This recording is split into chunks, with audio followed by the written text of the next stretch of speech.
იმ სამართლებამ, რომელიც ხდება ქვეყანაში და არანაირი პერიметრი აღარ დაგვიტოვა ხელისუფლებამ, რომ სხვაგვარად მივაძინოთ მათ ხმა, რომ არ მოგწონს ეს ქანება, რასაც ისინი სჭადიან. ქვეყანას აღარ აქვს კონსტიტუციიდან გასული და სამართლებრივი საერთაშორისოდან გასული ხელისუფლება ყავს, რომელიც ყოველად უსამართლოდ არმევს და აწიოქებს ხალხს ქუჩაში, რომელსაც უნდა გამოწყოს თავიანთი პროტესტი. და კიდევ გვირდება, რომ პრეზიდენტად დაგვისვას ადამიანი, რომელიც დარწმუნებული ვარ, რომ თვითონ იმასაც არ უნდა მისი დასვასაც აპირებს.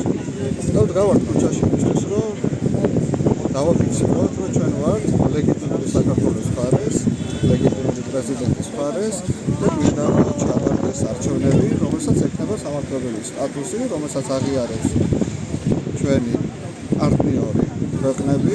მე მგონი აღარ არის იმის დრო ვილაპარაკოთ ცალკეულ პროფესიებს რა იმუქრება, მთლიანად ქვეყნის მასშტაბით გვემუქრება დიდი უბედურება, იმიტომ რომ თვითონ მეზღვაურებზე თუ ვიტყვით, გრძელვადი ამ პერსპექტივაში ეს რა თქმა უნდა განათლებაზეც იმოქმედებს.